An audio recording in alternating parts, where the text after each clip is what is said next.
Hey, Kyle here with KyleCgraves.com. Today we're going to talk about how to afford a house and get you on a game plan to start looking at everything you need to look at now so that when you're ready to move, you'll be able to afford a house, start working to a plan that's going to help you live comfortably and build wealth in the future with a house. So let's go ahead and dive in.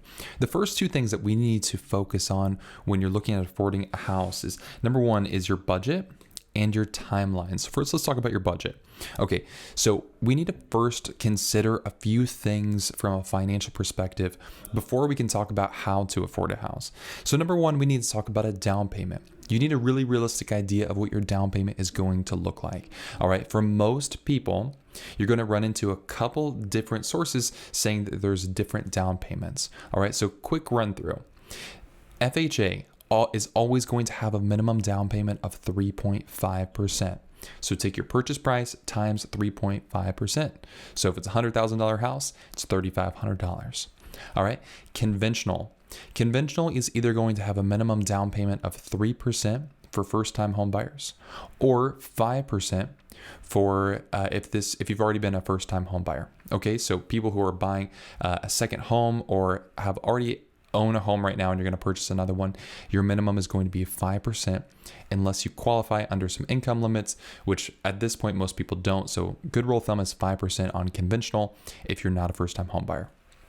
If you are a veteran, then you're going to go with 0% down payment, especially when we move here into 2020. There's going to be no max loan limit. So it's going to be 0% down payment for all veterans. And then if you're looking at buying in a rural area, you might be able to qualify for USDA.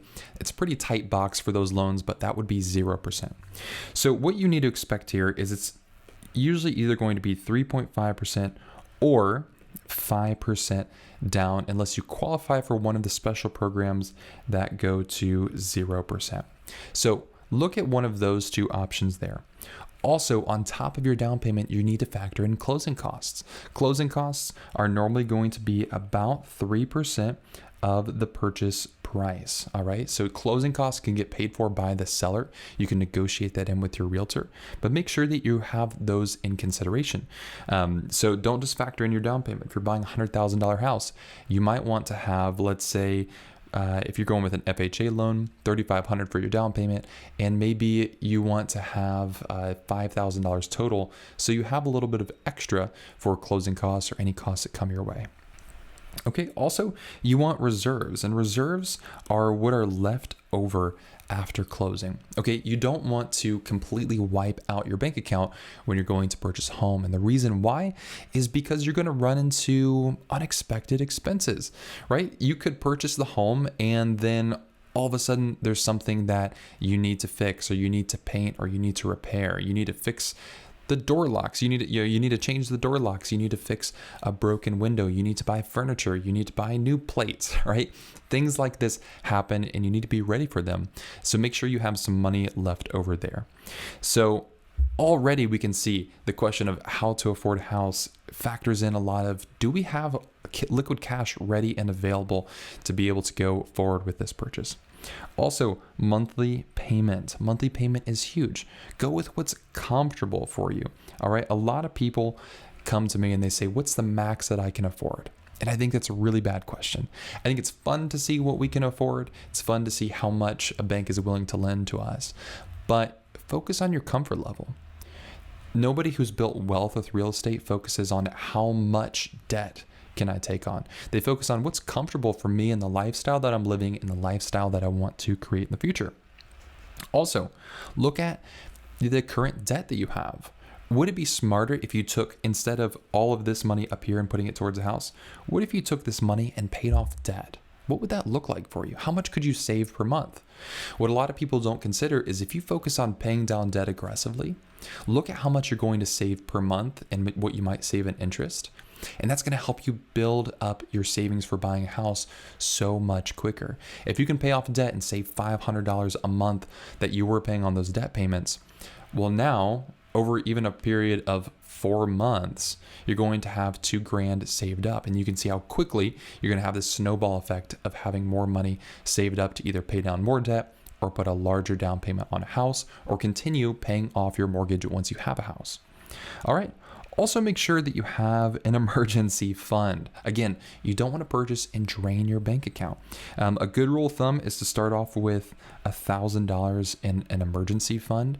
If you have a family, you might want to bump that up to maybe about $3,000 in an emergency fund. So this is kind of a rainy day fund. If something happens, you don't have to go into debt. Once you're at that range, you might want to look at doing a 3 to 6 month fund. Is going to put you on a good pace. So these are things that you need to consider with your budget. Overall, the main theme that you need to focus on with your budget is comfort level. Make sure that you're comfortable now, but also working towards being comfortable in the future. You don't need to take on a huge house payment. You don't need to have a huge house to keep up with everybody else. Make sure that you're focusing on the long-term strategy for what's going to be comfortable now and in the future for you and your family. All right, now let's talk about timeline. So your budget should help you figure out, are you on track? Are you considering everything that needs to go in with the purchase of a home? So it's going to give you an idea of timeline from a finance perspective. But some other things we need to hit on with the timeline is high interest debt paid off, right? There are people in the Dave Ramsey camp, and I love Dave Ramsey, who will say you have to have zero debt before you purchase a home. I don't think you have to go that dramatic with it, because sometimes you're just ready to move into a house, or the renting situation where you live might not be suitable for you and your family, and maybe some of the dogs that you have. But make sure that your high interest debt is paid off. If you have $5,000 on a credit card, you absolutely want to get that taken care of before you move into a home. But if you have an auto loan at a lower rate or student loans, continue working on paying those down. But I think you're okay to move forward with the purchase of a house while still having some of that lower interest debt there. Okay. Also, do you have any future expenses? Do you know that there are big expenses coming up in your life? For instance, do you have a 17-year-old kid that's looking to go to college here soon? Are there expenses that are going to come up in the future? Make sure that's included in your timeline. Maybe you need to work through some of those big milestones first, and then on the other side, look at purchasing. All right. Also, will employment or pay change? This is huge. Pay is a big factor in you qualifying for your loan. Is that going to change here in the future? If you expect a raise, go ahead and get that, try to secure it for a couple months, and then look at applying for a mortgage so you can qualify for more there. Also, can you afford those one-time costs with your current budget? Right? Again, if you made your down payment, your closing costs, do you have an emergency fund? Do you have those reserves ready? Can you do that with your current budget? Or by your realistic estimate, is that going to put you in some hardship and make it uncomfortable for you to live the way that you're living? If so, there might need to be adjustments to how you're living right now, or your timeline, you might just have to expand it a little bit more. Okay, so what are some options that we can have if maybe you're saying right now is not the point of purchasing for you? Right now you're just saying, how can I afford it? Right now I feel like I can't. I want to in the future. How do I get there? You have some options, and the theme around some options is having boundaries with yourself and how you're spending your money here in the future, right? You don't have to keep up with everybody else. Have your own plan. Develop that and stick to it. All right. Be realistic with yourself. Come up with a step-by-step plan and then execute it on your terms that's going to make you comfortable and help you grow financially in the future. Okay. So if you're at that point where you're saying real estate's way too expensive, there's no way I can afford a down payment right now, there's no way I can afford the monthly payment of the housing market that I'm in, step number one is going to be saving for a longer period of time. All right. So renting, a lot of people will talk about is throwing money away. Dave Ramsey has this great line of saying renting is actually buying patience, right? Renting is not the worst thing in the world.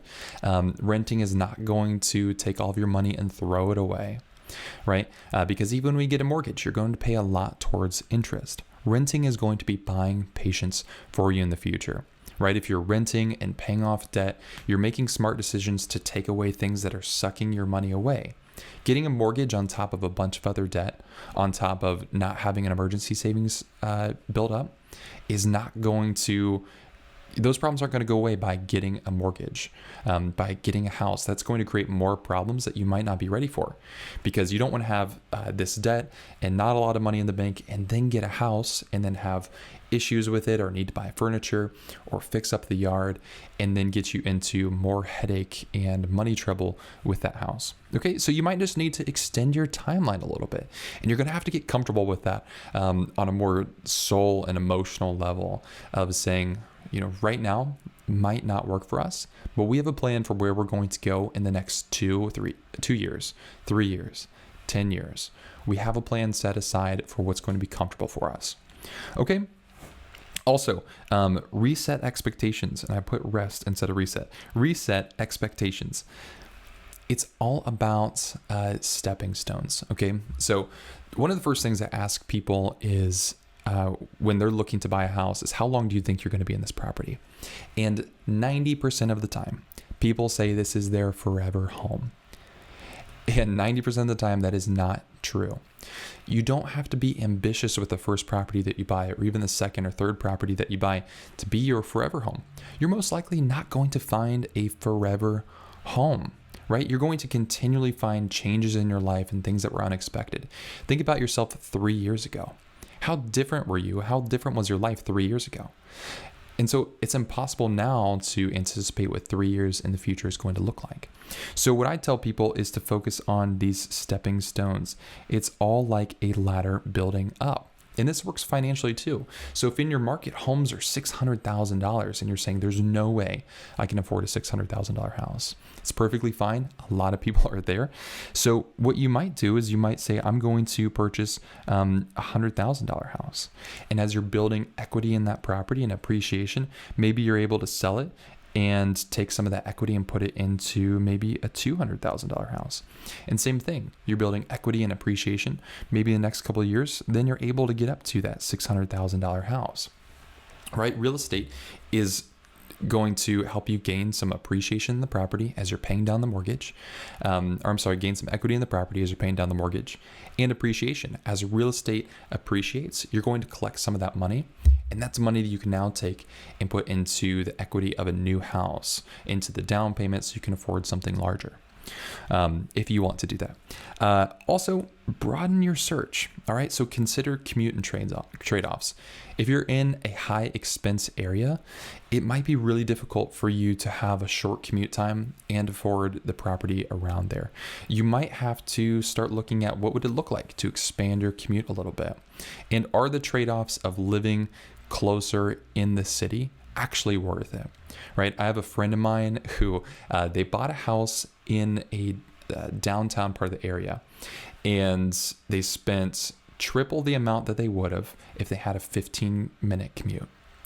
And they never actually participated in like downtown life. They would always stay home. They didn't want to go out and do anything. And so they're paying triple for the opportunity, but not actually taking advantage of that at all. Where what they could have done is just lived 15 minutes outside of the city, had almost the same amount of access if they wanted to, and they would have saved a lot more money. So consider those trade-offs.